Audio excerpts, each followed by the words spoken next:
Brother, I'm going, wanna wow Hulk Hogan. If I like get some moment, I'll make sure it's an explosion. Cause lately I've been seeing stars, trying to kick out of this chokehold. But it's no holds barred, middle fingers like I'm Stone Cold.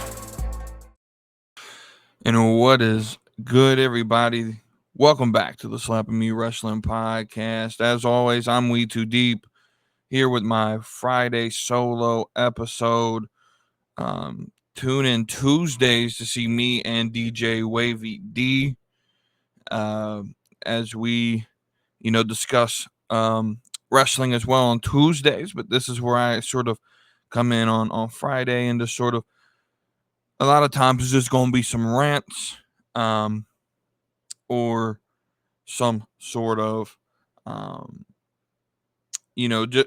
deeper discussion on things that maybe I don't necessarily think are important to talk when we review Raw or SmackDown.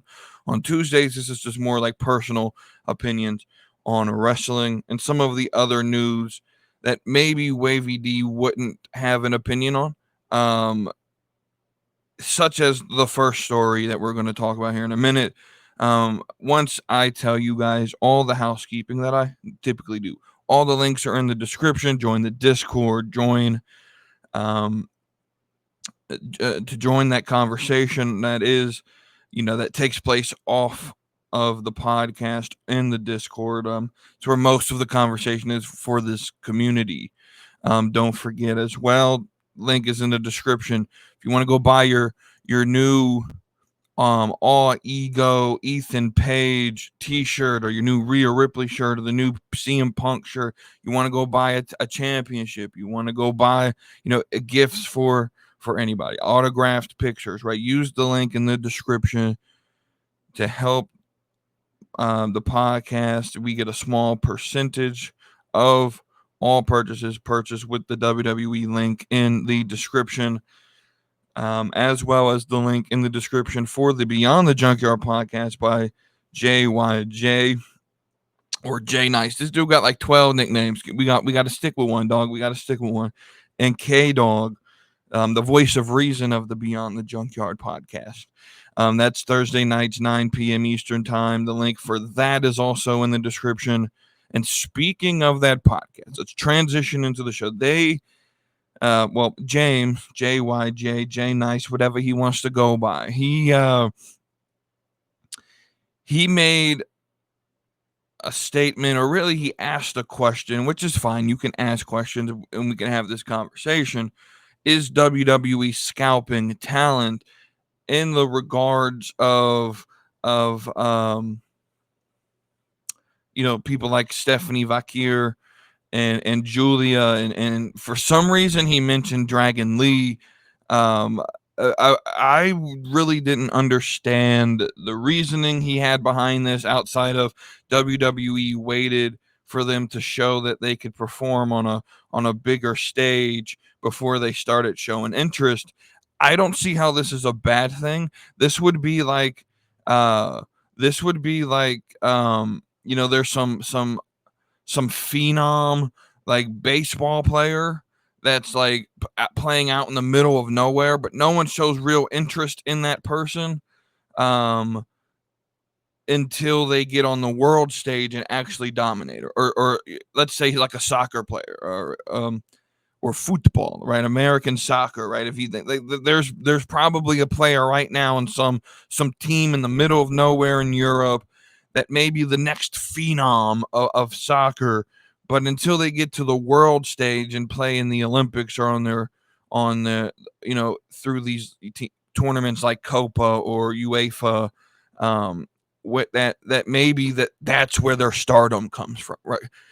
Yeah, the best team, the best promotion is not going to show interest until we can see that you have the ability to perform on the bigger things. I don't see how this is a negative. But secondly, like this idea that scalping happens in WWE or scalping happens in wrestling in general, this is just a laughable accusation, one that doesn't have proof. And so if you're going to make an accusation of scalping, right, it's one thing to bring up the question of why does WWE wait till other promotions like AEW show interest, or until they could prove that they could perform on a top tier brand.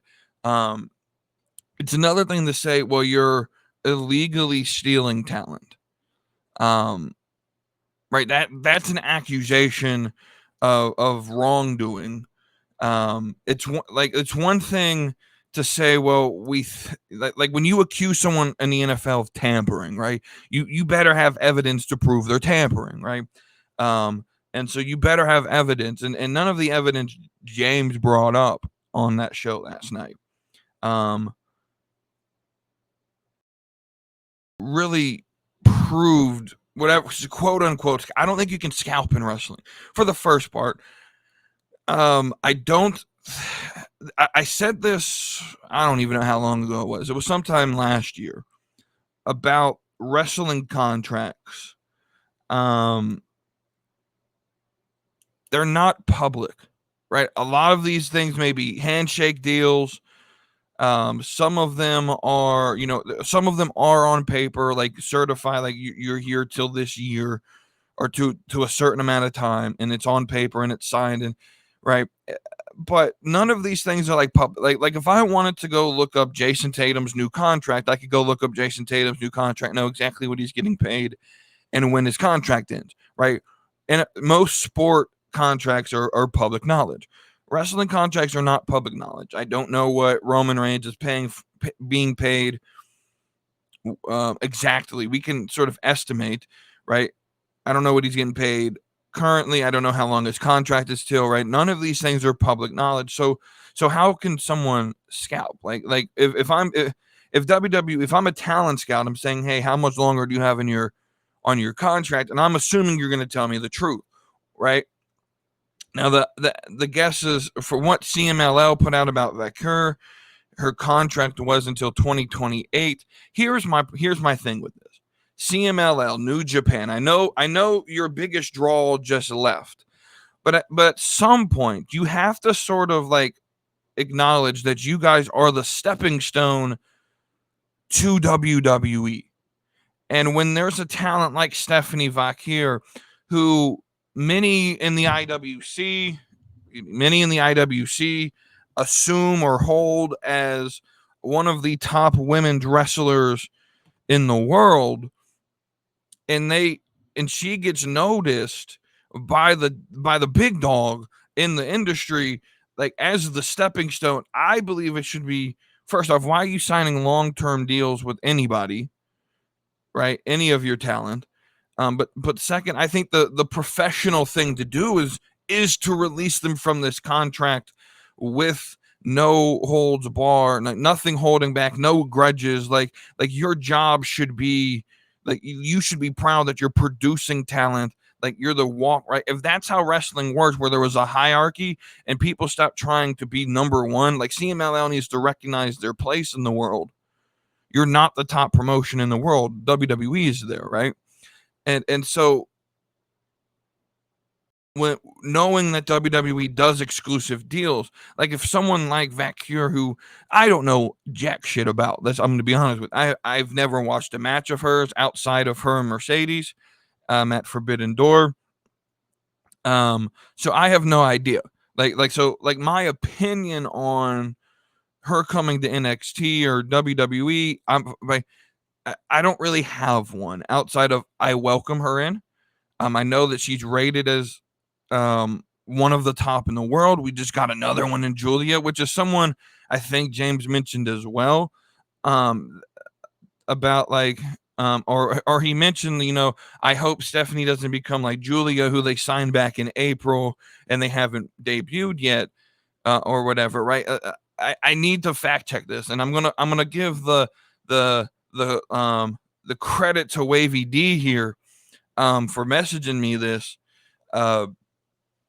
because this is an important point. Now, this is a point that I already knew, but I wouldn't have brought this up because it's like a fact that I knew, but it wouldn't really, like, I've always said that they were waiting till Heatwave for Julia to show up. But here's a fact, James. Not what you're not recognizing is Julia's injured, or just got cleared, right? But she also this has been known since she signed that Julia wasn't going to debut in WWE until she could help Marigold debut. I forgot the name of the guy who just left All Pro or All Japan. All Japan Pro Wrestling. And he's starting Marigold, and she had a pre agreed upon deal to help him start that promotion, which WWE acknowledged, understood, and they're actually running several. I think AJ Styles is running at Marigold. I think is it Io Sky running a Marigold show as well. So like they're actually assisting and helping getting this promotion off the ground. And that's why Julia is not here yet. Right. But now she's healthy. Once Marigold gets off the ground and debut, guess what? Julia will be here, and she'll be used very highly in NXT. And so I don't think Stephanie, if she's good, the problem that I have, and it's not really a problem. It's not a problem to have as much talent. My problem is this roster's stacked, right? This roster's stacked, right? So if you think about the top of the WWE roster and in the women's roster, Charlotte Flair still injured, about to debut at some point, I'm assuming. Becky Lynch coming back at some point, I'm assuming. Rhea Ripley's probably the top of the roster. You got Bianca Belair, which Bianca Belair on any other roster in the world would be the best on their roster, but the fact that we have to list her fourth, right? So like in power rankings to me, it would be Rhea, Charlotte, Becky, Bianca. You got Jade in the mid card, Chelsea in the mid card, Lyra Valkyria, Tiffany Stratton. There's 10, 15 girls on the main roster right now that I think you could really, Bailey, Piper, Chelsea. As much as I don't like her, Shayna and Zoe are up there on the roster doing things. Dakota, Io, Asuka when she returned. But you got a lot of women on the main roster right now to battling for position. But then you get to NXT and you have Roxanne and JC and Cora and Gigi and Fallon and Tatum Paxley and all of these people, Carmen and Kiana. Kiana's on the main roster now, but Kalani and Soul and whenever Nikita comes back, if she can stay healthy, right? There's so much women's talent. There's 30, 40 women right now on this roster that I could put in some sort of storyline and be interested in. Liv, I didn't even mention Liv, right? And she's the number one story right now, right? Liv, Jada Parker, Meechin, right? You could just name roster, member after member of this women's roster. It's deep. And so this now that's not even adding Julia and Stephanie Vaquer. So my problem that I'm going to have with them, what I'm fearful of, is they're just going to get lost in the shuffle.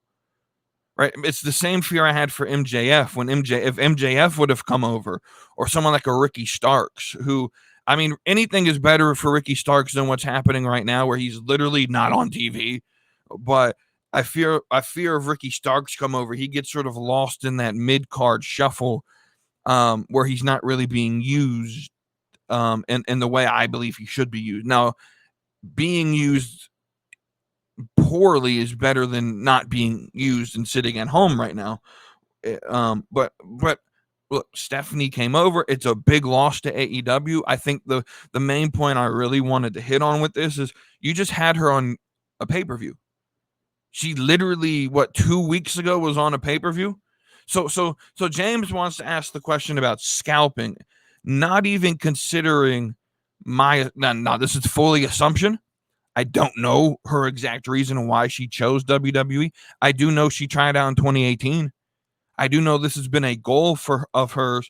I do know in an interview on a podcast in some Spanish speaking country, I don't know exactly the podcast. I saw the clip of it where it was in Spanish. I don't know exactly what she said outside of what was quoted. She was asked, this was like 3 years ago, if she had to choose between AEW and NXT. She said she would choose NXT. Right. So I would assume this has been on her mind since she didn't make it in 2018 of how am I going to get it to WWE. And I think we have to start recognizing that a lot of no matter what the sickos of AEW want to say, the dream is still WWE. Now AEW may be the stepping platform, the trampoline to WWE, but for most wrestlers, the dream is still WWE. And not all wrestlers, but for most wrestlers, the dream is still WWE. Now, part of me wonders, and this is just an assumption, none of this is proven. This is just something that went through my mind. I wonder, 2 or 3 weeks ago, she was at Forbidden Door and she was in that locker room. Last Sunday, she was in the NXT locker room, possibly talking contract with Shawn Michaels. That's what my assumption is. Part of me wonders, again, just assuming, is there something in how the AEW locker room was ran and how the WWE NXT locker room was ran that made her ultimately make this decision? Now, I think she was going to choose NXT no matter what. I think this was WWE was her dream, and she went for it. Now, a lot of people are saying she burnt bridges. Look, CMLL has no reason to be pissed off. I'm sorry. They don't. She took, like it's one thing to sit here and be like, because everyone's sitting here bitching like, oh, WWE needs to release people from contracts if they're not being used or if they want to leave. Now, that's not how it works. When you're the big dog, you don't release people. That's just not how business works, right? But when you're the stepping stone, if you're the AAA team to the majors, and someone wants to leave, like that's probably a bad example. If you're the single A baseball team and someone wants to leave and get traded, you do everything possible to right, because you're the stepping stone to the pros, to the big leagues, right? But when you're the big dog, when you're WWE, you don't have to release people. There's you right. But if you're CMLL and you're that stepping stone to the big leagues, yeah, just like I don't see a problem in like I don't see that she burnt bridges. Maybe they do. Maybe that's how the wrestling world sees this. But I see that this is a top talent free agent that someone's looking for. She had the opportunity to go chase her dream and put Spanish women's wrestling on the map in WWE. And I don't want to say Spanish, Hispanic. Let's say Hispanic. Put Hispanic style women's wrestling on the map. Like, can you name anyone else that made it big time from a Hispanic country? Right? Like this is the dream for her probably, right? And she finally got offered that contract, and you're gonna sit here and be mad at her because she took it. I'm sorry, dog. You ain't got the right for that. You ain't got the ability to, like, if I was the owner of CML, if I had a promotion and I had the number one women's wrestler in the world, and she came to me and said, hey, WWE's offering me a contract, I want to take it. I would be like, yep, sure. Let's sign this agreement saying we'll release you from your signed deals. You have our title. Let's have you run one more show. We'll put you over in that. We'll have a big send-off show. We'll have you instead of, we can discuss, like, she's a big star. Technically, you want to have her, send off by putting someone else over. So, hey, you choose who do you think on the roster that should defeat you for the title. We'll put it in a match. We'll make it happen. We'll send you off. And congratulations. That's I believe the professional way CMLL and New Japan should have done this. But instead they're going to be bitter and they're going to help fuel these accusations that WWE just steals talent. And that's just not, welcome to the big leagues of pro wrestling. It's a business. I hope the best for her. I don't know much about her. But I can't wait to see what she does in NXT. My assumption is she debuts at Great American Bash in August. On August 6th. That would probably be her debut point. If not, then probably No Mercy, which I think is in November or October, though. So that might be a little bit too late to debut her. Who knows? Maybe they put her in the PC for a month or two and see, get her acclimated to WWE. But with that's my thoughts on that. This whole scalping thing that James was trying to bring up last night just made zero sense. They're not scalping talent. So let's move on to the next topic here. And that is, I previewed this. The rest of the show I previewed because that Stephanie Vaquer news happened after Tuesday. It happened like Wednesday morning. And so I didn't have a chance to preview. So that's why we moved it to the front of the show. The rest of the show is what I previewed on Tuesday. So let's go ahead and talk about the Wyatt 6. Now, my opinion, it hasn't changed much on the gimmick itself. I think that what's on the tape is the cinematic part of it, fantastic production. I don't necessarily think it's all this isn't the thing that I would watch Raw for. Understand that, right? I still think that the controlling the lights in the middle of Gable's segment, turning on the smoke machine, having Nikki Cross come out from under the ring and deliver a package is useful. I think it's corny. Even this week, you had people in the crowd visibly, you could see them laughing at this. I'm sure the presentation in the arena looks very different than what we see on TV. But it does having them laugh at it, right? At this point, at what we've seen in 3 weeks of this gimmick, well, really 4 weeks. It's been 4 weeks, right? We've had this gimmick for a whole month at this point, right? We had the massacre, and we follow up with 3 weeks of Nikki Cross delivering packages. At this point in a month, we don't even know how much Nikki Cross was involved in the massacre itself, right? All we've gotten from her in a month is she crawled out from a door, pointed us to the back where we saw the massacre, and now she's crawled out from under the ring 3 times with a package with the tape in it. At this point, Nikki Cross should just go, Amazon's hiring. It's about to be Prime Day next week. I'm sure Amazon could use a package deliverer because that's about as useful as she is. I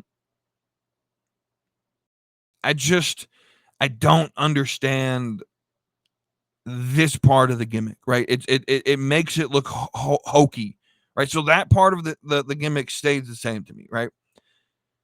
But I'm 100% certain because someone confirmed it to me. Or confirmed it to me. So I posted another tweet. I posted 2 of them this week. And boy, did I set some people off. It just blows my mind the amount of people on the internet that get so upset. Every week, I already know this is going to be the reaction, but it just blows my mind each week how many people get so upset because your opinion is different than theirs. Look, if you like this gimmick, all power to you. Like it. That's fine. I've never once said that WWE needs to stop showing this on TV. My critique is that it's just not good. It's not for me. I don't see why we're doing this. I don't see the point, right?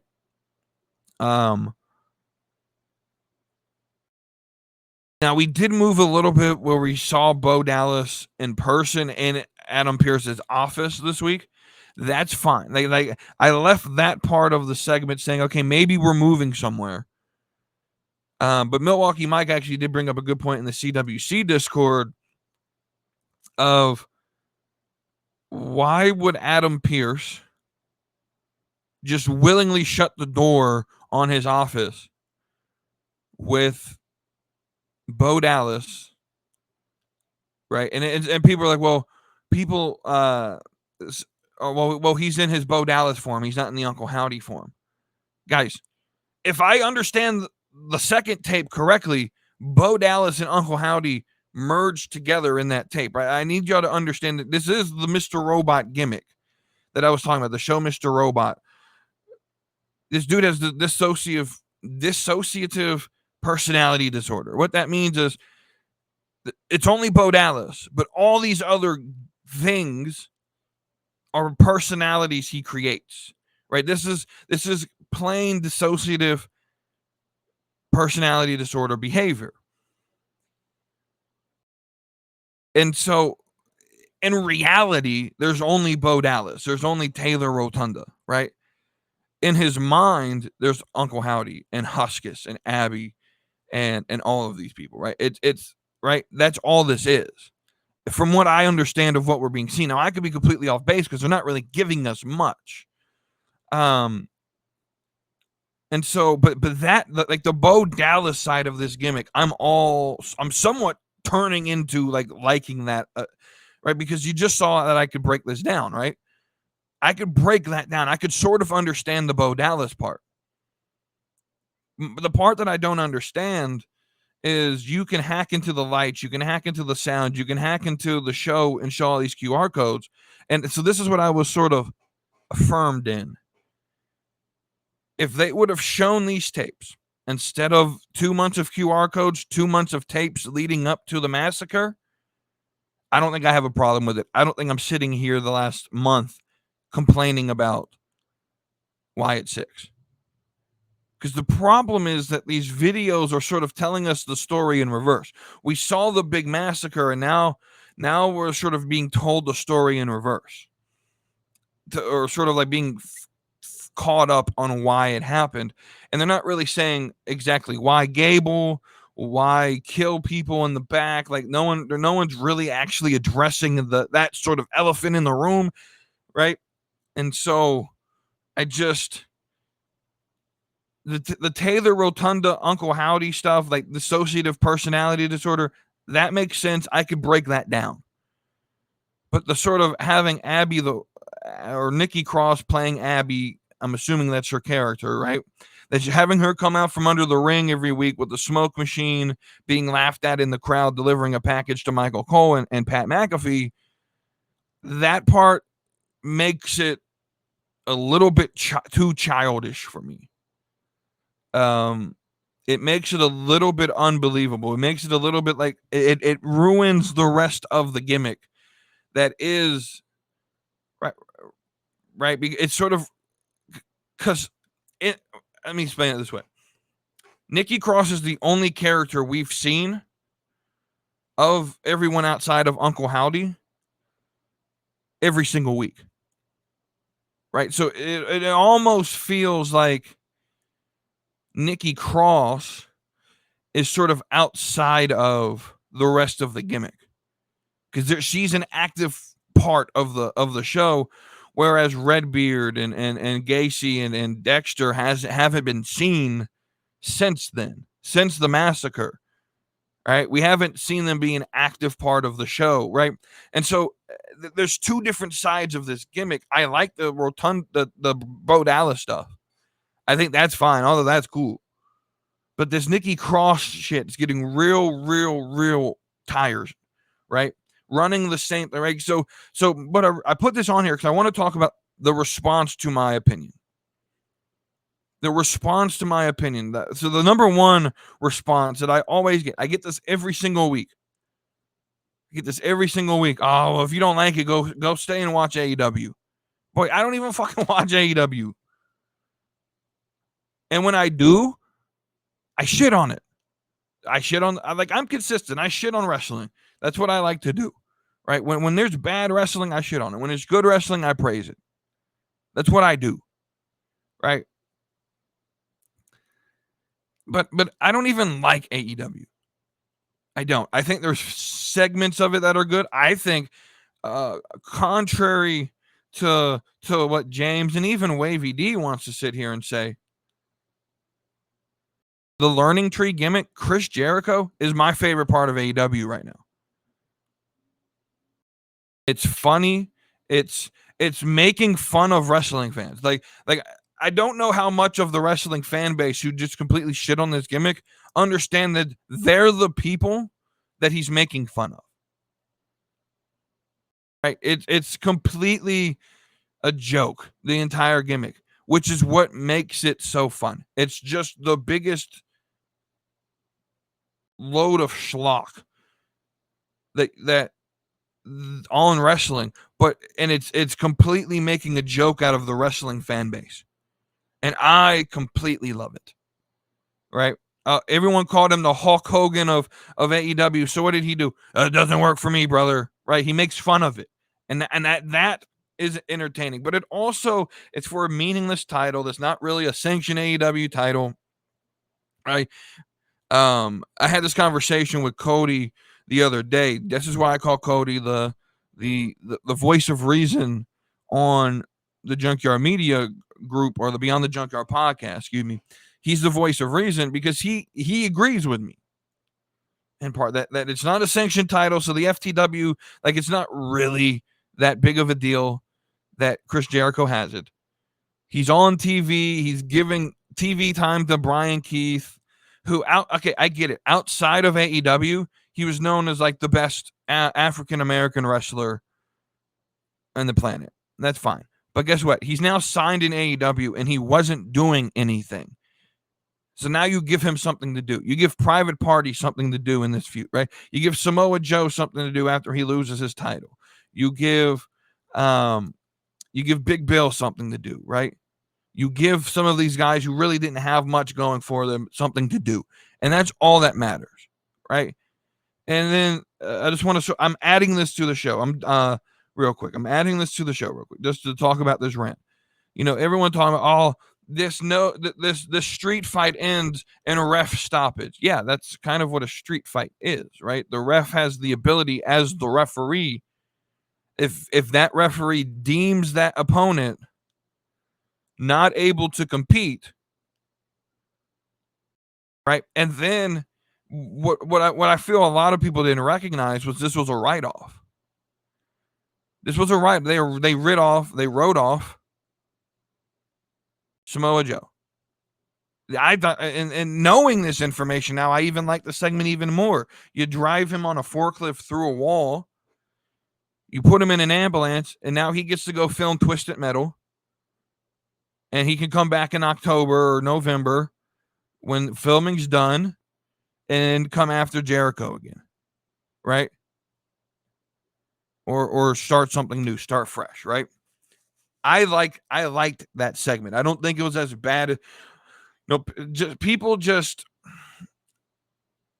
because that's realistic. I think the issue is that a lot of wrestling fans, a lot of older wrestling fans who've been watching for, and they watch wrestling with an old set of rules, right?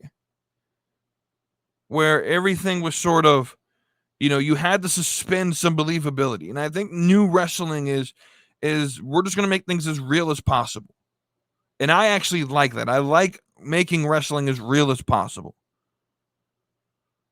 Right? In a real fight, if I would have drove you on a pallet on a forklift through a wall, the fight is over. You're done. We're not going to fucking continue that fight because you're dead or you're knocked out and you're going on an ambulance. We're not going to continue that shit. Right? Especially if there's a referee there. The referee's job is to put a stop when the safety of the, right? Because we want to sit and complain about safety in AEW, right? So many people want to be like, Rick Knox is a bad ref because he doesn't do ref stoppage when someone gets dropped in their head, but someone gets driven through a wall on a forklift. and you want them to continue, like, I think this was a good decision because it was Samoa Joe hurt? Was he in danger? I don't think so. But to play the bit, bro, try to drive someone through a wall on a forklift. Like, you probably kill the dude. And so, yeah, I love how they ended that match. I loved how they ended that match. But everyone's going to sit there, well, street fights are no DQs. They should have. Guys, it's ref stoppage. It's not as dumb as you're making it out to be. I think we need to give more power to the referees, because so many people have in wrestling have this opinion that the ref's job is only to count to 3. And that's not, there's other responsibilities to being a ref. If there's a situation in which a wrestler is in danger, it is the ref's responsibility to stop the match. If there is a potentiality that a wrestler is injured, it is their responsibility to stop the match. Right? We don't want a bunch of Herb Deans out here who don't stop and someone gets hurt. Right? I loved this ending, and y'all can disagree with it, but there's a logic behind why they, outside of writing off Samoa Joe, like in the story, in the match of itself, you drove him through a wall on a forklift. Yeah, the ref was in their right to, because I don't know if it was Aubrey or not. I think it was Aubrey, because Aubrey does all of Jericho's matches for whatever reason. It's kind of weird to me. But let's just say it was Aubrey. She was in her rights. She was well within her jurisdiction as the referee to stop that match. If it was Aubrey, it'd be one of the good things I'll praise her for. Because in that story, that makes a lot of sense, right? But let's backtrack it. I don't even know where I was headed with that when talking about the Wyatt 6. But yeah, the Wyatt 6. We just have to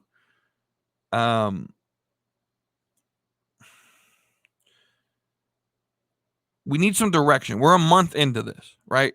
I don't know about you. Oh, I was talking about the response. And the fans were talking to me about, oh, go watch AEW. I don't really watch AEW, right? Outside of the Learning Tree, I like MJF, but even MJF, like, eh. And like, even with like, that's another thing with AEW real quick. Can y'all tell stories that are convincing without having part of the feud be, I beat the shit out of you and now you're bleeding? Because you did it 2 weeks in a row. You did it with MJF and Danny Garcia, and now you just now. And when I say Danny Garcia, I mean Daniel Garcia, not The Rock's ex-wife. But you did it with Daniel Garcia and MJF last week. This week you did it with Mariah May and Toni Storm. I'm going to say this: their match at Wembley is going to be entertaining, I believe, especially with this part of the feud now. But I'm going to give AEW credit. I think Mariah May is your next star. She has that look, but I also have an issue here. I forgot who it was that I saw this post from on X that stated, or it may have been in a Facebook group I'm in. Someone stated, I think it was one of the AEW nut huggers, that stated something about how the main story in AEW, which is Mariah and Tony, it's classic women's wrestling or something like that. But in WWE, you have childish porn, or you have X-rated porn, softcore porn on your TV. And I'm sitting here thinking, I'm like, yeah, you kind of have a point. If Mariah, Tony, and Mina didn't have lesbian makeout session at Forbidden Door, I think, like, are you that memory hold? Are you trying to memory hold that you literally had a lesbian makeout action going on in the middle of the ring at Forbidden Door? We're just going to forget about that? Come on. AEW fans need to stop being so, there's so much cap. There's so much spin from the AEW nut huggers. But back to the response to my Wyatt 6 opinion. So that's the number one response. Just go watch AEW then. The number 2 response have just been like, oh, shut up. You don't know what you're talking about. The number 3 response is the one I want to talk about the most, is be patient. I get that. So people just don't have patience anymore. No, it's not that. It's just that we're a month into this, and all that I've gathered in a month is you murked some security backstage. You got Nikki Cross, the Amazon delivery driver, popping out from underneath the ring, and Bo Dallas has personality disorder. And there's a lot of questions like why Gable, why murk people, what the fuck is happening, that haven't been answered yet. And so, at some point, to keep the interest of the fans, you have to, one, get the gimmick in the ring. And I know a lot of people disagree with that, but you have to get it in the ring. And I've had a lot more comments over the last 2 weeks of, yeah, this is dragging out. This is like the last time Bray came back. They need to get this in the ring. People want to see it wrestle. People want to see it in action. Right? The problem with it is the medium in which it's done. If this was a TV show, people would be hooked into it and not complaining about it. If this was its own separate entity outside of a wrestling show. But it's a part of a wrestling show, and so it's expected that there'll be wrestling in it. And there's not. It's the medium in which it's being displayed. If this was a separate movie, called like the Wyatt 6 or whatever, yeah, cool. People would tune into it and people would watch it and people would love it. But again, this just feels like it's getting a crowd reaction because it's the sort of Bray memorial, right? And people hear the music and they feel Bray, right? And I don't, that's just weird to me. It's like, I feel the presence of Bray. I think even like if Taylor were to say that, like, I'm sorry, that's a little bit too much, supernatural for me, right? Right. And everyone who's sitting and saying that this gimmick's not supernatural is wrong. They've already crossed over to the supernatural, because the last thing that I want to respond to this, and then we'll finish, because that's the number 1 response. Just be patient. Be patient for what? Right? Y'all want it long-term story. Guys, repeating the same chapter 3 times is not long-term storytelling. Right? Having Nikki Cross continually come out from under the ring, just because you change the angle when she pops up on camera, that doesn't make it new story. It's the same scene three weeks in a row. It's not long-term storytelling. That's just repetitive and boring.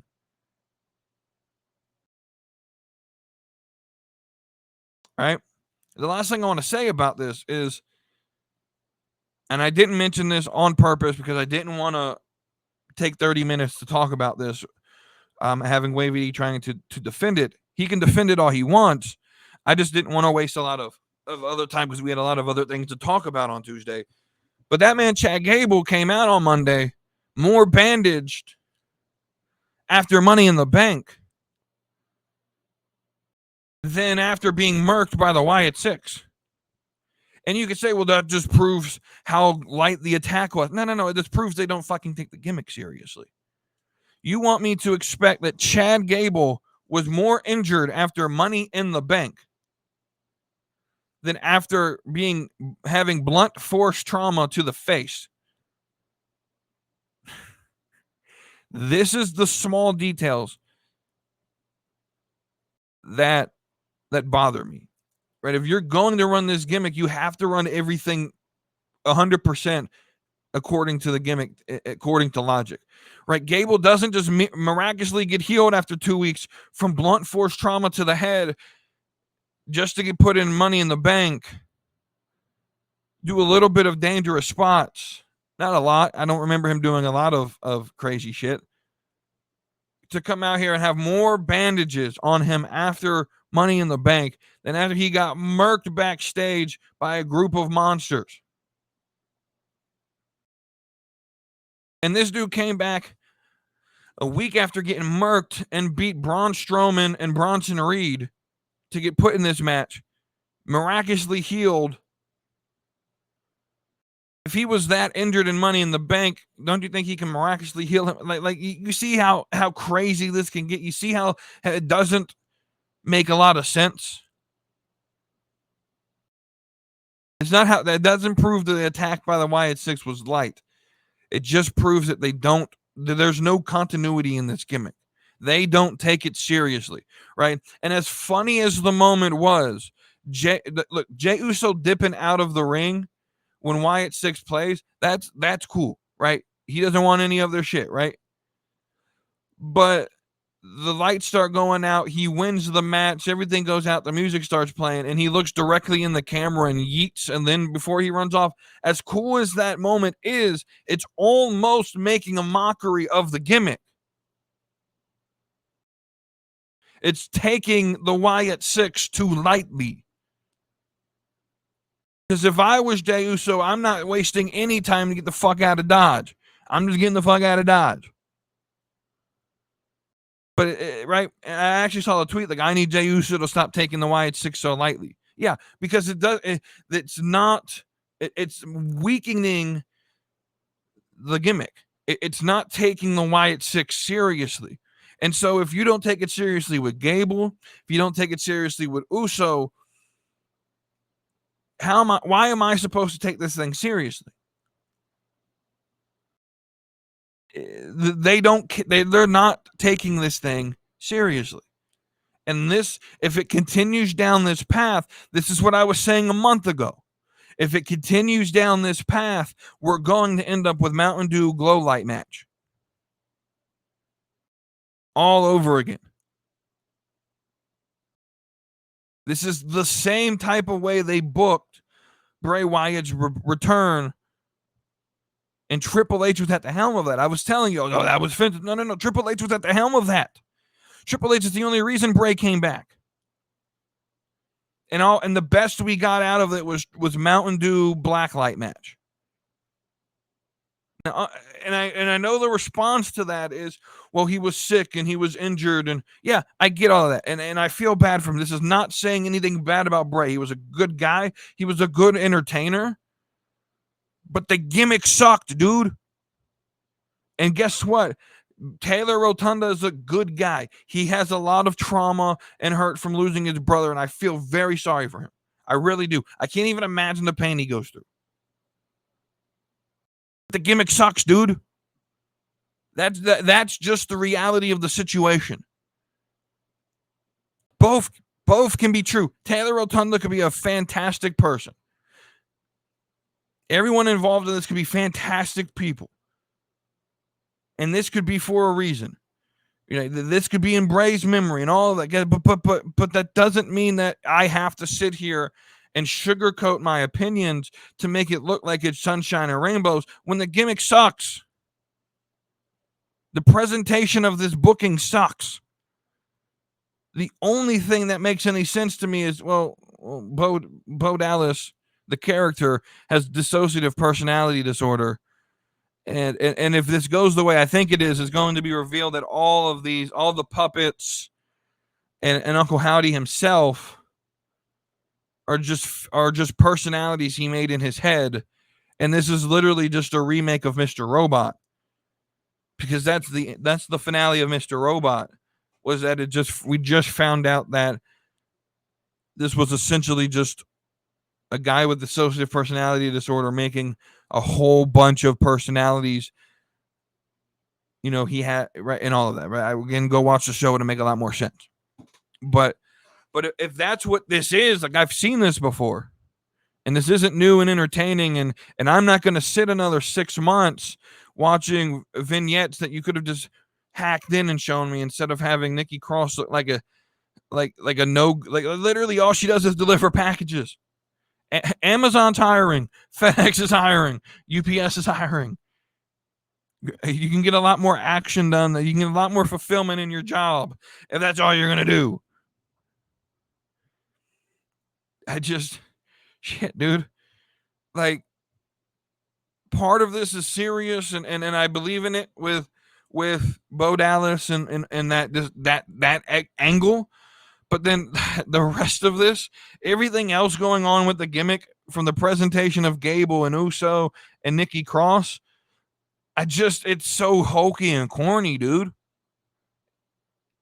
Like, I laughed at Jay, not because it was funny, but because, like,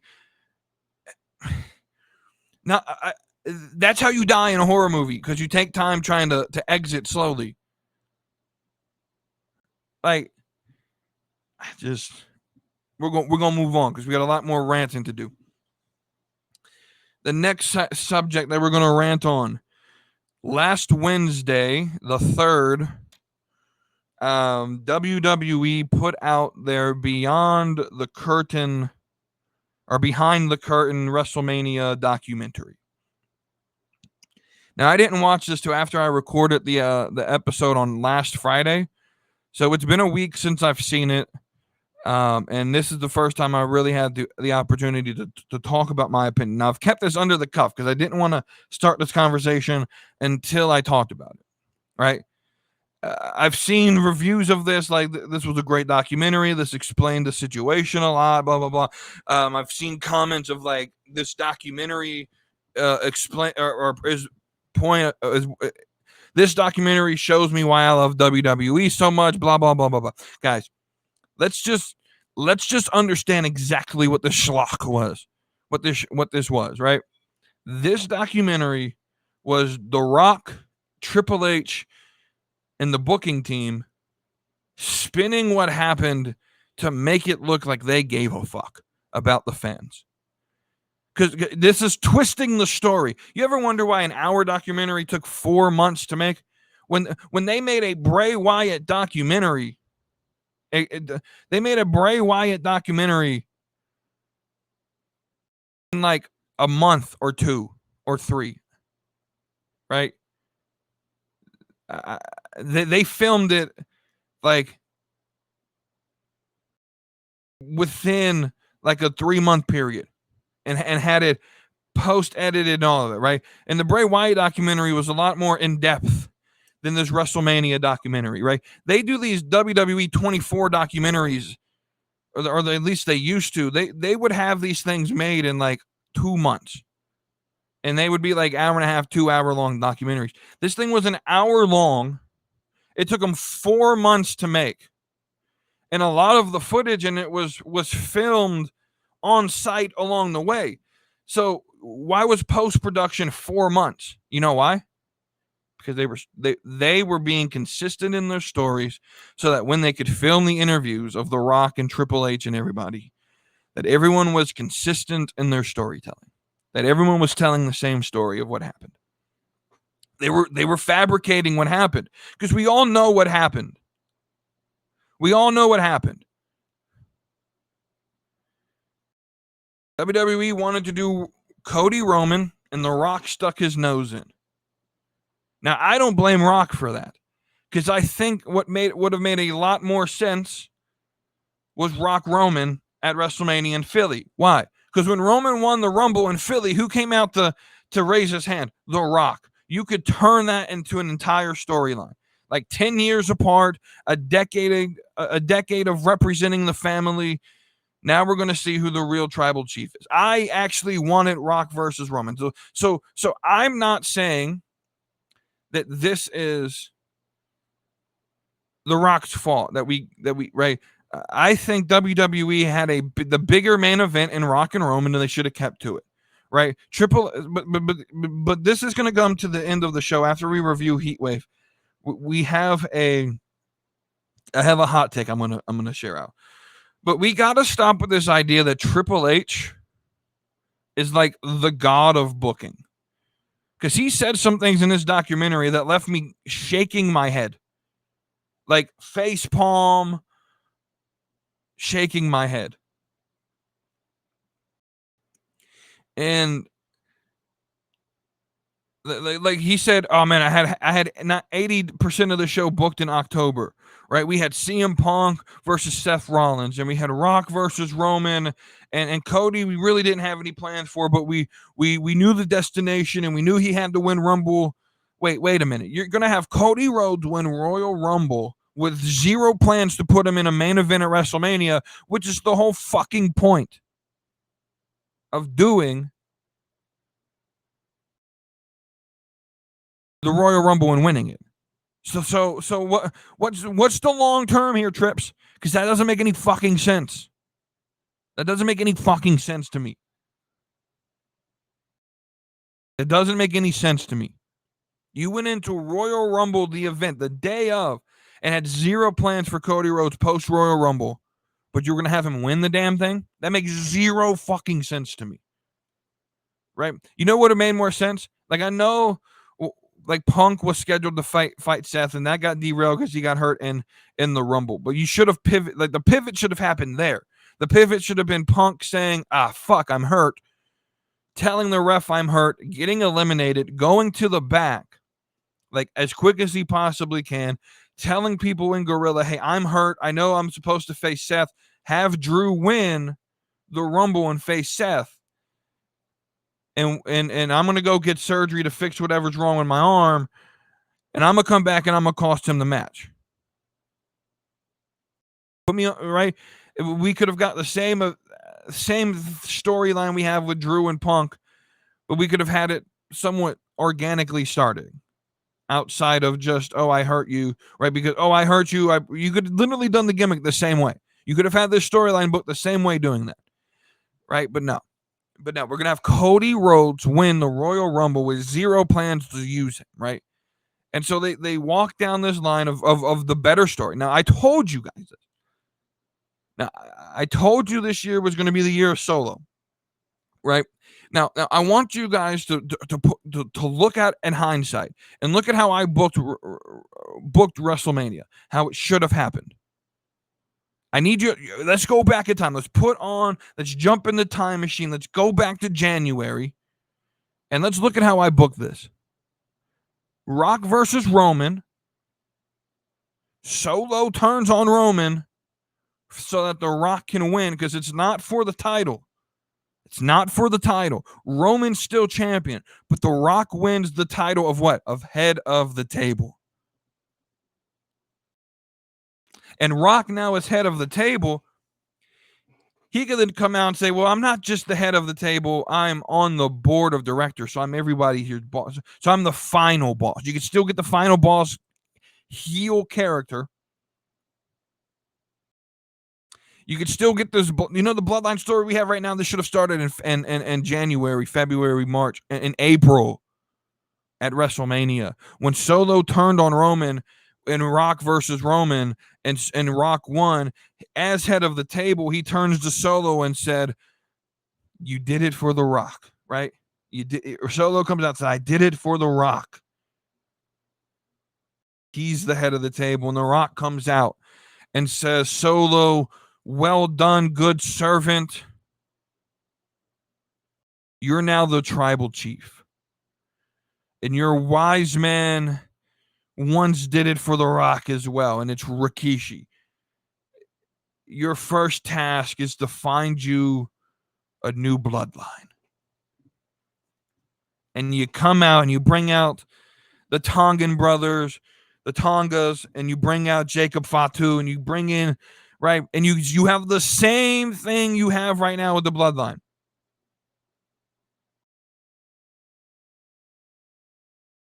And you have Roman now being turned on. Now immediately a face. He comes out. He has Jimmy by his side. They're begging Jay to come back. And this is over months, right? So from April at WrestleMania all the way through Survivor Series, you're building this feud of Roman versus Solo.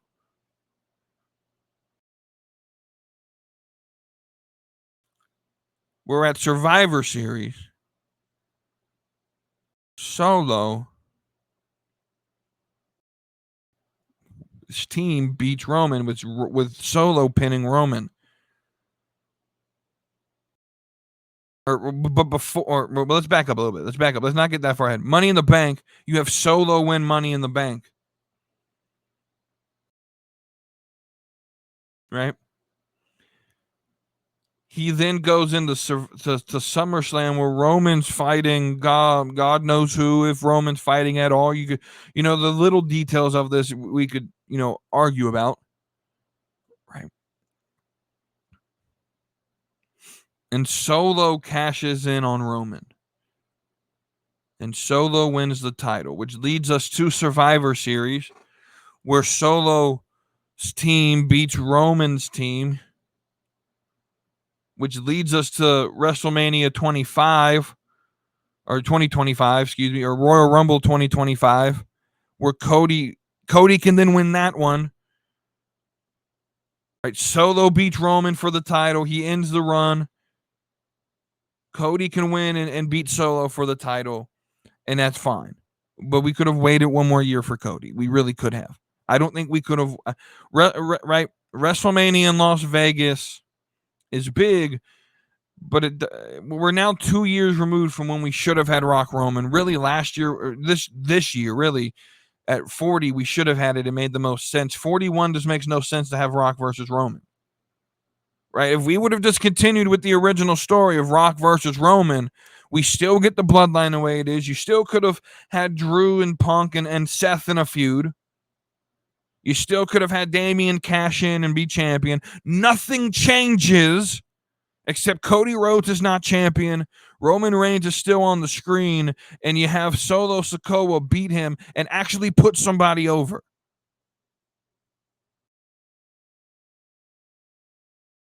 I was right. And all this documentary did was make Rock look like he actually cared about the fans. Let me tell you something. He doesn't. This is just the biggest twist lie ever. The Rock, Triple H, they did not care about the fans. What they cared about, right? Or this wasn't their intention. It wasn't that they wanted to pivot. This was not the plan. But unfortunately, for whatever reason, our wrestling bookers today feel like we just got to give the fans what they want. Are y'all happy with this Cody Rhodes run? Be honest with yourself. There was a tweet that I shared in the CWC Discord of in the last 10 years, what was the worst booking decision? And I put the gif of Cody Rhodes winning the title. And I thoroughly actually agree with that idea. That's my honest answer. The worst booking decision in the last 10 years. And there's been a lot of shitty booking decisions. You know, Kurt Angle lost his retirement match to Baron Corbin. That was a shitty booking decision. Goldberg beat the Fiend. Goldberg beat Owens for the belt. There's a lot of shitty decisions, right? The shittiest of them all is having Cody Rhodes win the WWE Undisputed Championship at WrestleMania 40. Because it did not. What has happened since then that made him title worthy? SmackDown, until the bloodline now sort of actually has some like believability back into him with Solo and all of this. Like, as we're picking up steam with the bloodline, now I'm interested. But nothing outside of that is interesting on SmackDown. Cody's not interesting. Cody's only interesting because he's getting his ass kicked by the bloodline. That's the only reason I care about Cody. I'm tolerating Cody. But are we really enjoying this title run? Is it everything you think it was? Could it not have waited a year so that we could finish the bloodline story correctly and move into this new generation of the bloodline correctly? Because what you could have had after Solo takes the title of Tribal Chief, he then takes the actual title from Roman, and then at Survivor Series, the deal is, Roman, if I beat your team, you retire.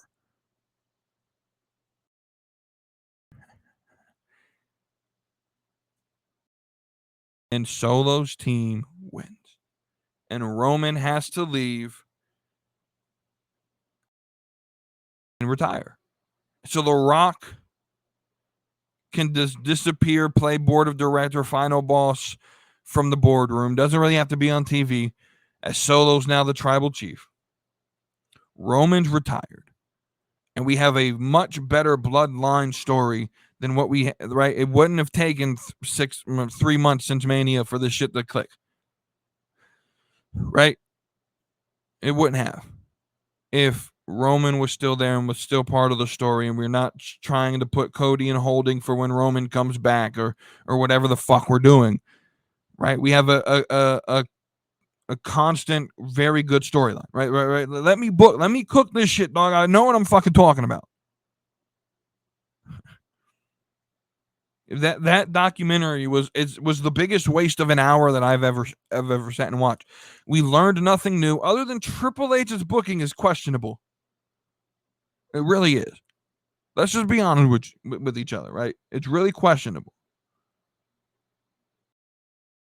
Having a man win the Royal Rumble without any plans after that made me literally pause and say, what the fuck? And then I sat here and said, yeah, I told you Triple H really isn't all that good. But that I'm going to save that hot take for a minute. Let's review NXT HEATWAVE. Told y'all this was going to be a long one. So we had Money in the Bank last week, and we also had NXT HEATWAVE on Sunday. Bruh, let me tell you something. I didn't think Money in the Bank was all that bad because it accomplished what it set out to do, which was progress the story of Drew and Punk and get Tiffy over.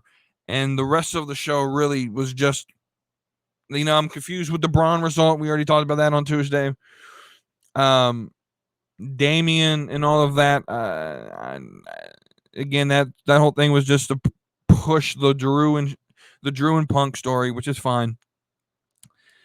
And the main event was just to put Solo as rightful to having a title match against Cody. Right. It was a storytelling event. Right. The only thing I really hated was that the Money in the Bank matches themselves didn't really push any storyline. But then we get to Sunday night, and this was the event I was looking forward to in the weekend, was HEATWAVE, because I am an NXT fanboy. Like, I am an NXT mark. If I've said this, I 100% agree with this. I will always continue to say this until something changes my mind. If there was one single wrestling show that if I could only choose one, it would be NXT. Without a doubt, NXT. So let's sit and talk about this show. So we start with Wesley versus Obafemi. And this match just set the bar, dude. The bar was high after that. This was hard hitting, high action. Obafemi at one point done helicoptered Wesley across the ring, spun him around like 4 times. Wesley got the shit beat out of him. Same stip as what Rollins went through, which really surprised me that Wesley lost. Because I didn't think that they would do the same stipulation and actually have both of the people not be able to challenge for the titles. But then it all makes sense when the next night on Monday, when they, I already talked about this on Tuesday night, where they did the most unreasonable thing ever and say, we're just kidding. Psych. We had a gentleman's agreement, but those don't mean anything anymore. Psych. Bruh. What the fuck, dude? That's another one of these what the fuck moments that I had this weekend with Triple H's booking. But this Obafemi Wesley match, dude, it set the bar high. And at that point, I was like, bro, this has got to be match of the night. I came into the show saying this was going to be match of the night. And I'm happy with the result that Oba's still champ. And I was happy with the match. But I forgot something. I forgot about the pre-show match. They added this late in the before the predictions. Even after I did my predictions last Friday, they added this. We had Ariana Grace tagging with Carmen Petrovic versus JC and Jasmine. Now, 4 women that I absolutely love in this thing, and they put on a show. It wasn't like a show stealer, but it was a really good match. Team Canada, I'm going to call it. Petrovic and Ariana got the win, and it was just a really good match, right? It was a good way to start the pre-show, right, or to end the pre-show, right, going into the actual show. Really good. Then we get Oba and Wesley to set the bar high, right? I thought this was going to be match of the night. I didn't think there was any way that you could live up to this match. But then the next match happened. And you had Kalani Jordan and you had Sol Ruka. And they just tore the fucking house down.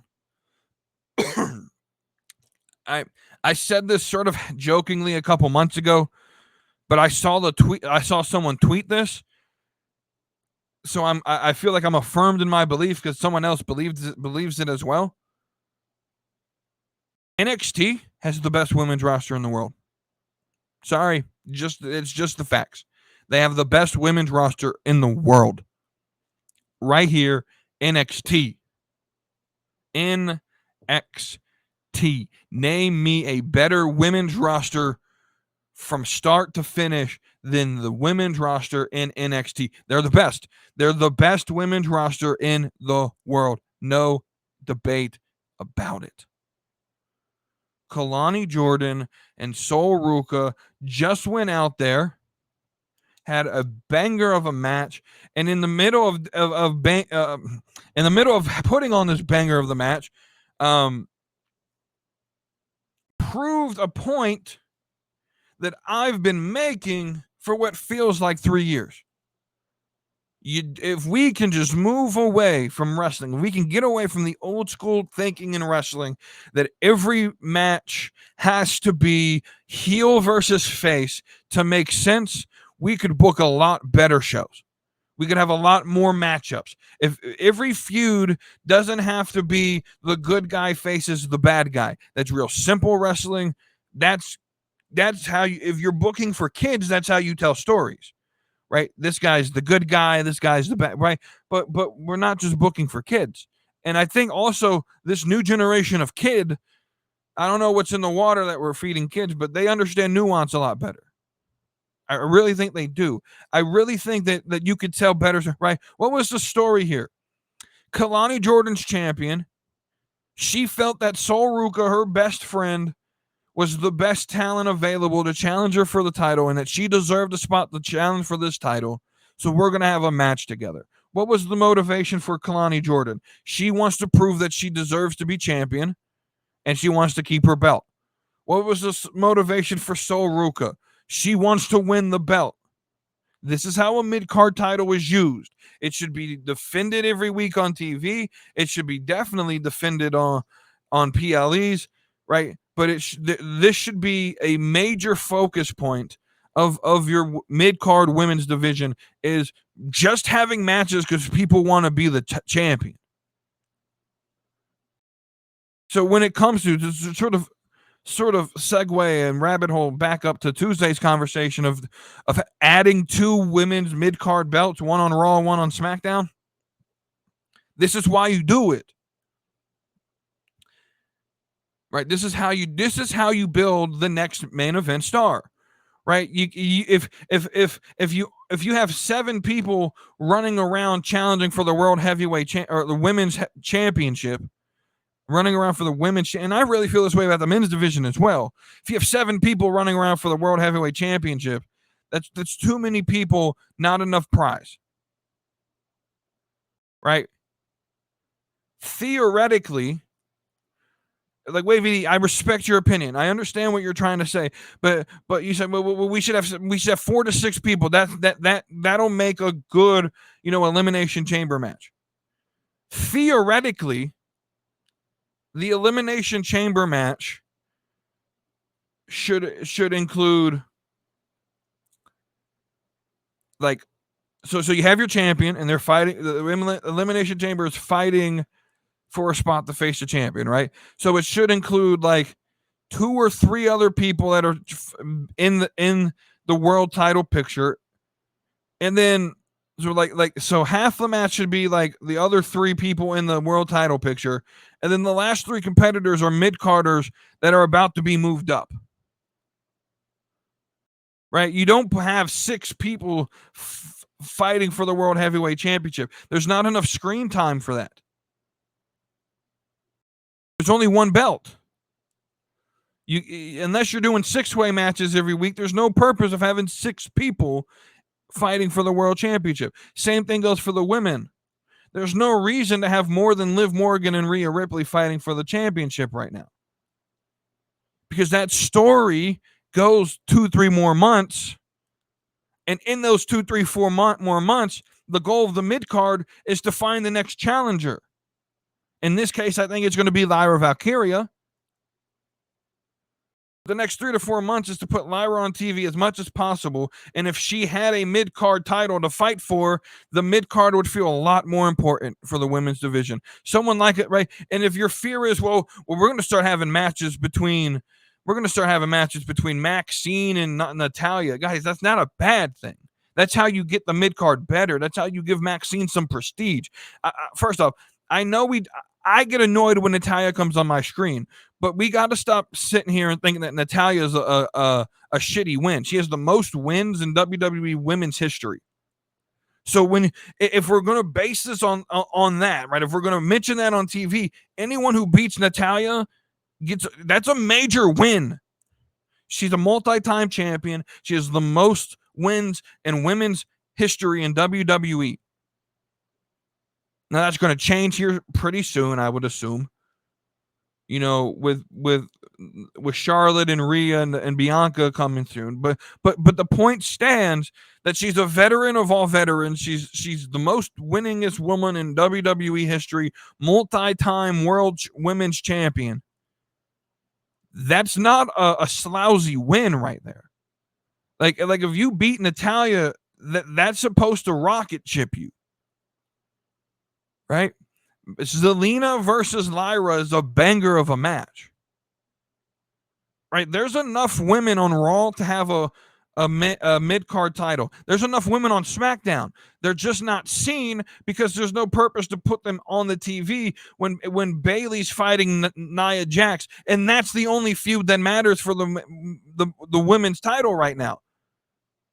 Heading out of King and Queen of the Ring, heading into SummerSlam, Bayley didn't have an opponent because they were building towards her and Nia Jax. So you put Tiffany's going to win the Money in the Bank. We all should have known that, right? So you don't put her in the mid-card. You don't put Bianca in the mid-card.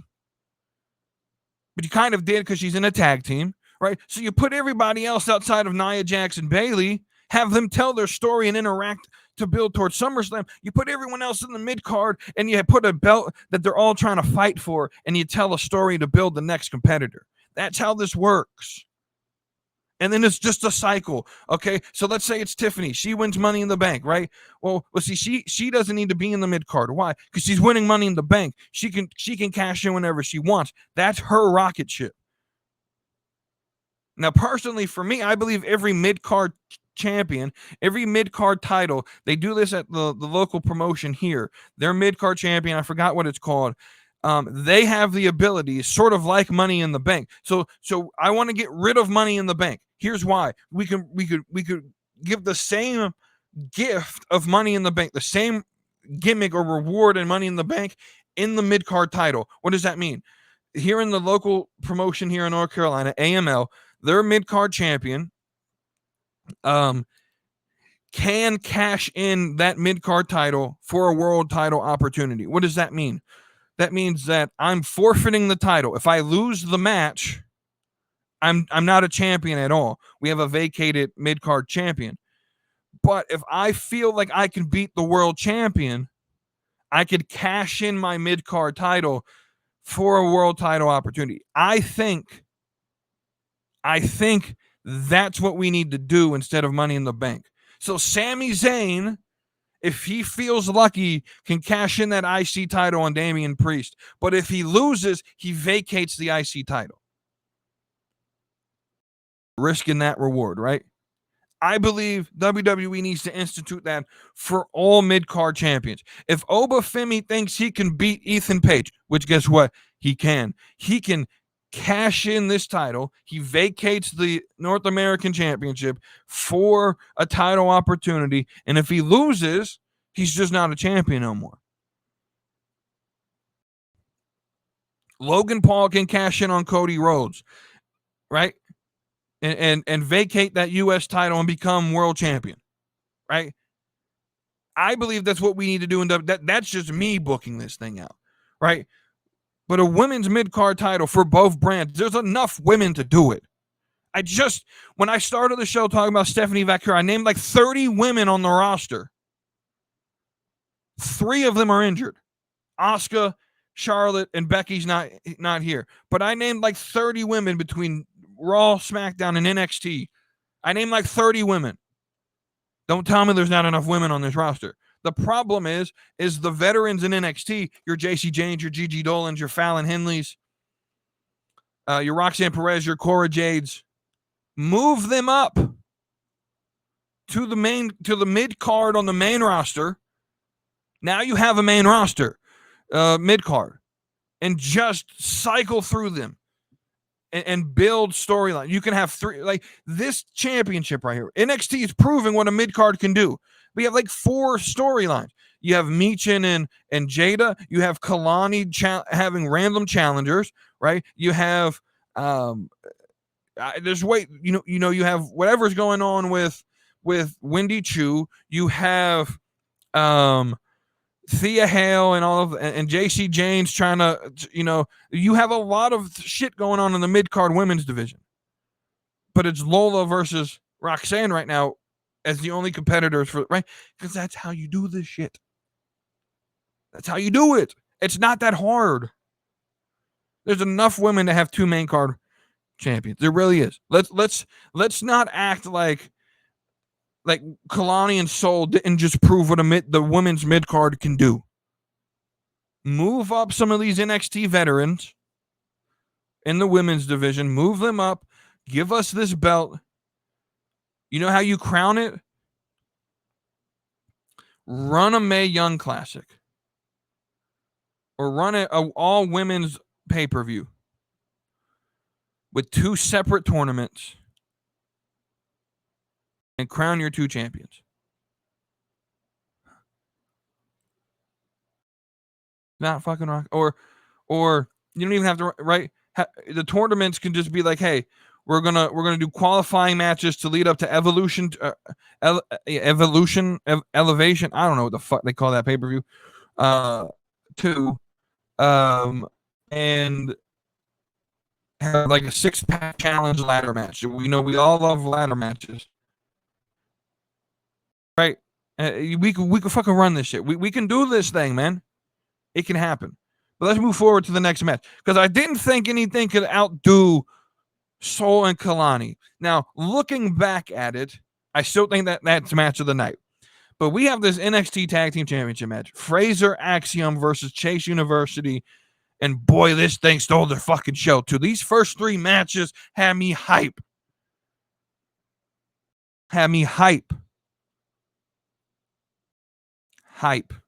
Like hype. Like 2016 hype bros. Mojo Rawley hype.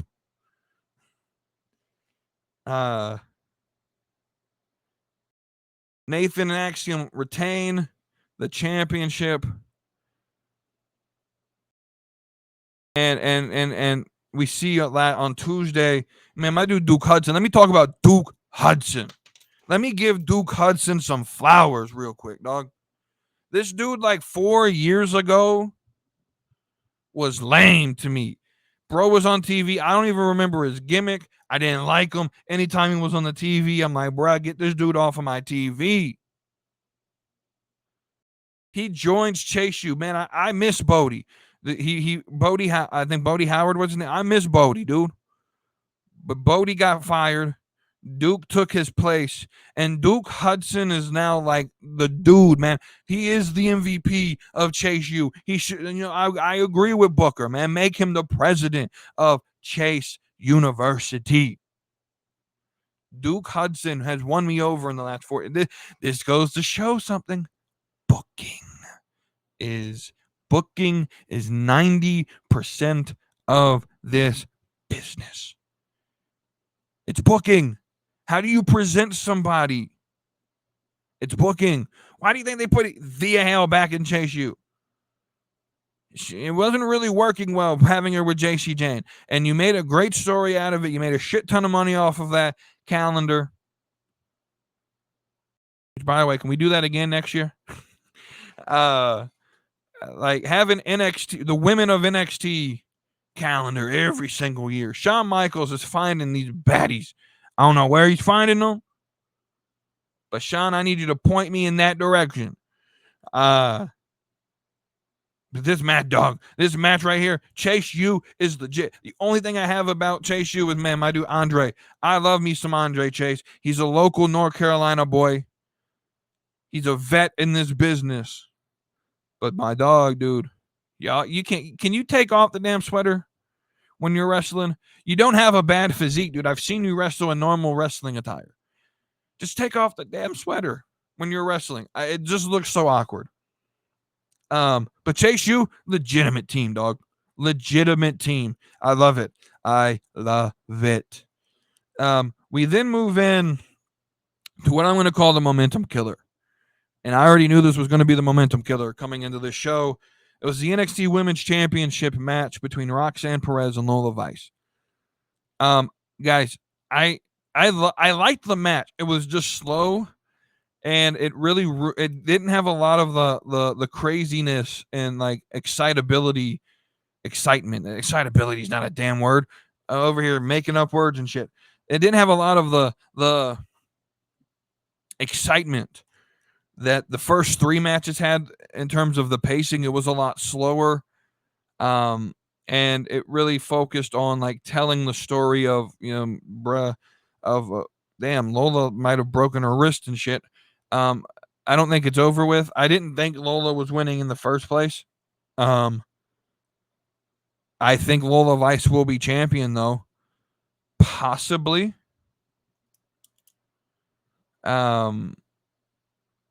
Possibly by No Mercy. By the end of the year, Lola Vice will be your NXT Women's Championship. I believe it. A lot of people don't think she's ready. I do. I think her promos could use work. But guys, I think her presentation was whack. Because all they were presenting her, like Shawn, I like that you finding big booty Latinas. But like she's got to be more than just a big booty Latina. And you gave her a little bit of that edginess, that rawness in that promo about her mom that really made me feel for her. And if you could, right, and that was like the first time we ever heard a promo of that caliber from her.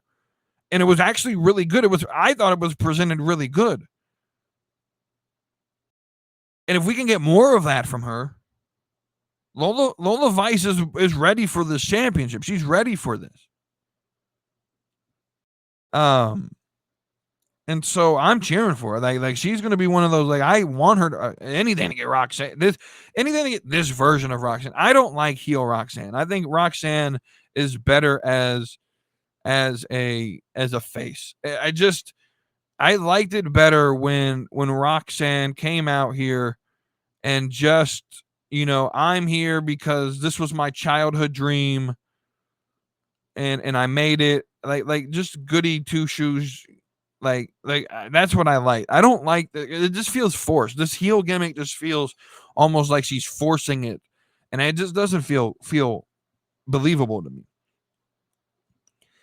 But then we get to this fatal 4-way, and this match was actually really good, and we leave the show with Shawn Spears like holding Trick Williams from getting in the ring. I don't think Shawn recognized there was a pin on Ethan Page onto Javon Evans. But Ethan Page becomes the NXT champion. And a surprise result, dude. Like, I wanted this to happen, but I did not think it would happen. But the all-ego wrestling era has begun. And I'm all for this, dog. I'm all for this. Everyone's been like, oh, Ethan Page, he's not ready. Look, Ethan Page is ready for this. Ethan Page been ready for this since his TNA days.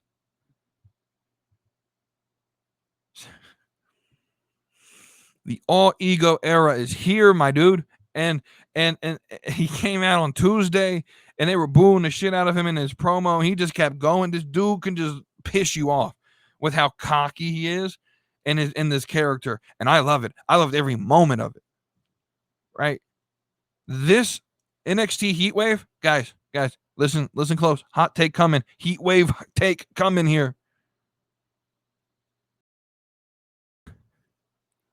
Best PLE or pay-per-view so far of the year. Sorry. It beats WrestleMania. It does. It beats WrestleMania. It beats Stand and Deliver. Best PLE of not just of the weekend, not just of the month, of the year.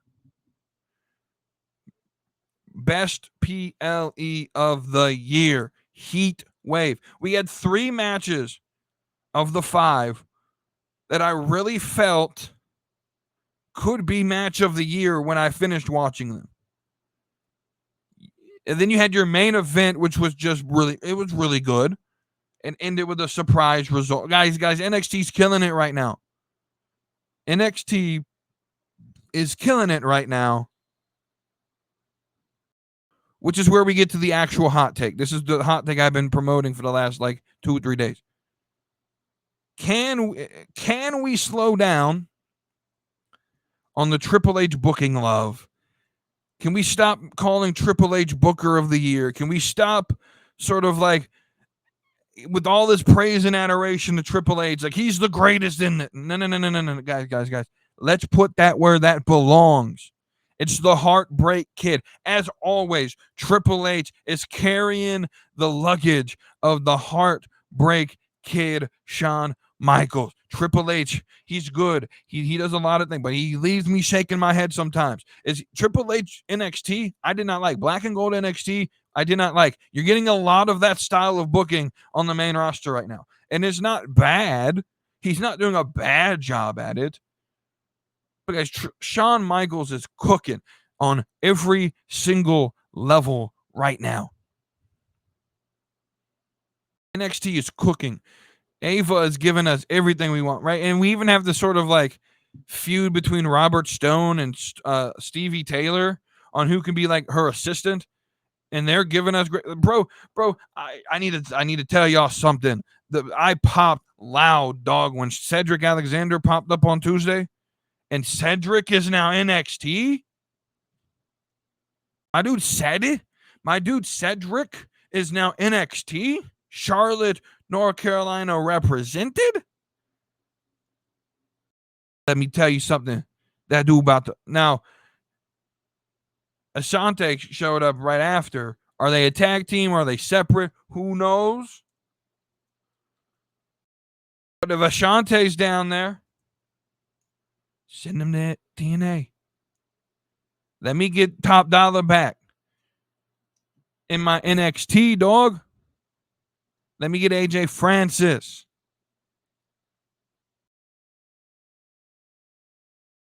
Let's do it. Why not? Right? NXT's cooking on every level right now. And we got Joe Hendry coming in getting a victory on Tuesday. Because we all a bunch of believers there. Right? But can we stop saying that Triple H is the master chef? The master chef is Chef Michaels. Shawn Michaels, my dude, is cooking, and he's the real chef. He's the real booker of the year. We got to sit back. We got to put some respect on NXT. It's the best wrestling show right now. I'm sorry. I was backing off of that. I was backing off, and I was going to give that credit to Raw because Raw's been really good here recently. But some of these booking decisions, having a gentleman's agreement and then backing out of the gentleman's agreement, Psych, just kidding. You could challenge again. Like, name me a single wrestler who in their right mind, in reality, you don't have to be a heel to act like, to act selfish, right? If I was a champion and I created, even if I was a face, and I created a gentleman's agreement with someone that if they lost the match, they can't challenge for it, why the fuck would I give them another opportunity to define, or for me to have to defend again, especially if it's Seth Rollins? That makes no sense. I don't care how much you're trying to prove yourself. You just proved yourself to be a fucking idiot. You can go prove yourself against anyone else on the fucking roster. Go prove yourself against Gunther. I want so fucking badly for Gunther to beat Damian now. Just so fucking badly. I'm done with Damian as champion because this dude's a fucking dumbass. Like, that decision right there, like, just completely ruined Damian Priest to me. You're gonna give Seth Rollins, who you didn't have to worry about while you were champion, you gave him another. You cleared him of that. Said, man, I just want to prove myself, bro. Go prove yourself against Gunther. Go prove yourself against Drew. The fuck you giving Seth Rollins another opportunity for this title for? That makes no fucking sense, dude. You don't have to be an evil fucking psychopath to want to keep that gentleman's agreement. You just got to be fucking, like, logical. That was illogical, dude. That's the worst booking decision I have seen this year outside of Cody Rhodes winning the title. I'm not even fucking kidding. That may be one of the worst booking things I've ever seen in my life of being a wrestling fan. In the 10 years that I've been a true wrestling fan, that might be the most illogical thing I've ever seen in my life. I'm just being fucking honest with you. That happened on TV, and I literally was sitting there and saying, then what the fuck was the purpose?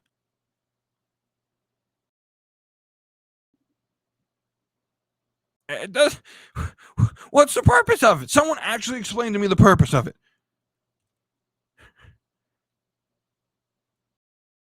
All right. Now let's get to the final segment of the show, and that is my react to it segment. I should have, I do this every week when I should have had this tweet pulled up.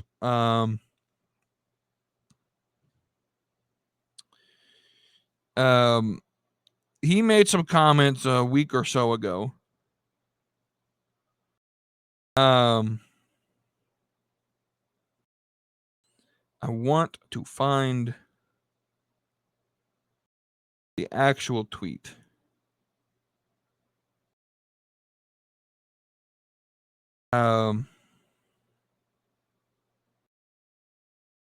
That he had. I should have put this up. I thought I had it saved, but I guess I don't. Oh, here it is, right here. I guess he went on the Talking Shop podcast. I don't even know who that is, to be honest. I don't listen to wrestling podcasts except for mine, and I don't even listen to mine. But this is this one and Wavy D, Wavy D, me and Wavy D, and then the casual wrestling one. I don't listen to a lot of these other. I listen to clips of Cornette, but I don't know what the fuck Talking Shop is. But it is what it is. Ethan Page, I guess, went on that podcast and said, and I quote, "It's pretty crazy. I went from somewhere that was so chaotic and unorganized to a place that I'm still learning because I'm still new here. But this is a machine and it's incredible. It feels good to not feel like I have to do everything myself. To have people that want to see me succeed is kind of mind-blowing." And of course, the first comment on this tweet is like, "Oh, it feels like this is James, did you write this? James, did I find your secret burner account? Are you hiding behind a burner account? Because this sounds like something new. Oh, this seems like a trend from the ex-AEW wrestlers. Or maybe WWE's a machine and they want people to succeed. And AEW's unorganized. And this is what I was hinting at when I said maybe when Stephanie Vaquer stepped into the AEW locker room for Forbidden Door and saw how that worked, and then stepped into the NXT locker room at HEATWAVE, maybe she saw how professional NXT and WWE is and said, I want this. Now, I think it literally just comes down to that she wanted WWE to begin with because it was her dream. But could this not be like what's the big deal with this opinion, dude? Was he telling a lie? We've heard stories. I know there's Big Swole, Ariel Monroe, back in like 2020, 2021, when she got released from AEW, told like all these stories about how chaotic the locker room was. We've heard stories from wrestlers about how chaotic the locker room was, and how like we literally saw fucking footage of CM Punk beating the shit out of Jack Perry. That locker room's chaotic, dude. There's no organization. It's everyone for themselves. You make your own promos. You build your own matches. We're gonna give you all this freedom. Well, all that freedom comes with when there's anarchy in the locker room, when the asylum's run by the inmates. There's not a lot of organization, right? Well, WWE is a machine. And James said something about, oh, well, if you want people to write your promo, guys, you do realize WWE's giving a little bit more creative freedom in the promos, right? They're not all scripted, like pre-scripted and practiced, and Vince McMahon doesn't write all the promos anymore. You know that, right? But there's a team there to help you. And there's producers there to help you and say, hey, you know, that idea may not be the best. Let's go for this. This is the direction we're moving in, right? Because WWE actually tells stories that are booked months in advance that they want to try to tell, and they have a destination where AEW, as much as y'all fucking love to hate on Russo, AEW books closer to Russo than y'all really are comfortable admitting. It's just throwing shit on the wall. Tell me when I'm telling a lie. Stop me when I'm capping. Right? So what's the big deal here? What's the big deal here? WWE is a machine. He said nothing wrong here. Why is everyone says that? Maybe because it's true. You ever stop and think about that? Maybe it's true. Maybe WWE really is, a machine. And Jade and everyone's just astounded about it. Like, I don't see what's so bad about this comment that everyone lost their shit about it. Right? But here's what I'm saying. That all ego era is here. The true AEW. All ego wrestling.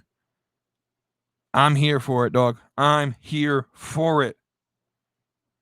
The all ego era has started. As much as I like Trick, I really like Ethan Page as champion. I really like it. I really like this decision. Because this opens up a different side of Trick. This is my fear. Trick is going to be that guy, similar to Jey Uso, similar to LA Knight, similar to Cody, that are better chasers than they are champions.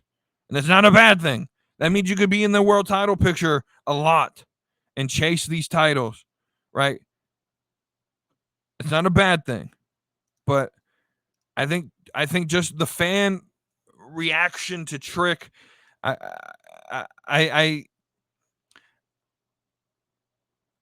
think I don't want to be right on this, but I think Trick, we had this conversation on Tuesday when we were booking John Cena's retirement tour, and I had this conversation with K-Dog even before then about, of the three sort of bigger stars, future stars, Trick, Braun Breaker and Carmelo, who do I, and I said I feel Carmelo is going to be the better of the three, and I really do believe that. I think Braun's going to, if they continue to present him this way, will become Goldberg boring pretty soon. I think the only difference is Braun's actually decent. He has the Steiner gift of gab where he can talk on the mic. Whereas Goldberg can't really talk on the mic that well. I feel like Trick has that Jey Uso energy where like there's a reaction. Fans will react to the song. There's something you could dance along to. But you get in that ring, and Trick's not bad. Jay's not bad. It's just the bell rings and the aura sort of goes down a little bit. I think Carmelo has that full package where he can wrestle, he can talk, he has that presentation, that sort of aura around him. But he also, I think his issue, because everyone has an issue, there's not a perfect wrestler out there. Right, but his issue is the size. If he was Trick Williams' size with everything else, this dude is the next superstar. Right, but I think you can get around that with booking him strong and having him beat John Cena in the last SmackDown of the year of 2025 would really help that. Yeah. So, but in the meantime, also booking him strong to get to that point. Right. You see what I'm saying? But with that, this has been another episode of the Slap and Mead Wrestling Podcast. Wasn't as long as I thought it was going to be. I thought, I was practicing, like getting my thoughts together yesterday, and I was sitting there, I was like, this thing is probably going to go 3 hours. I'm about to have a Cornette episode over here, but we're not. We're standard.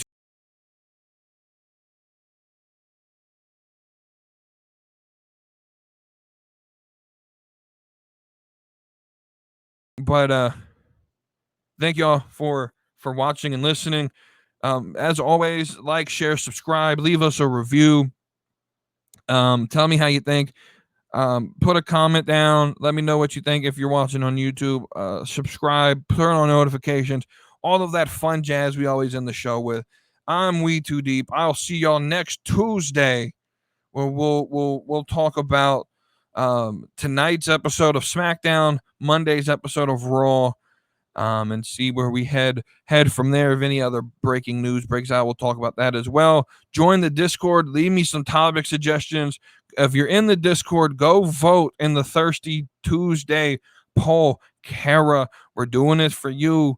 I need some participation from the Discord. Look, y'all ain't gotta y'all just choose one. Look, I like that B-Master participates. This ain't gotta be like some crazy thing. You ain't gotta think about it too deep. Just pick one of the wrestlers, right? Those are up in the Discord. If you're in the Discord as well, James and Cody are doing their technical Thursdays because they like to steal ideas. And so you can vote for them as well. But until Tuesday, when I'm back here with Wavy D, I hope y'all have a great rest of your week. Have a great weekend, and we'll see y'all on Tuesday. Brother, I'm going run a wild Hulk Hogan. If I like get some moment.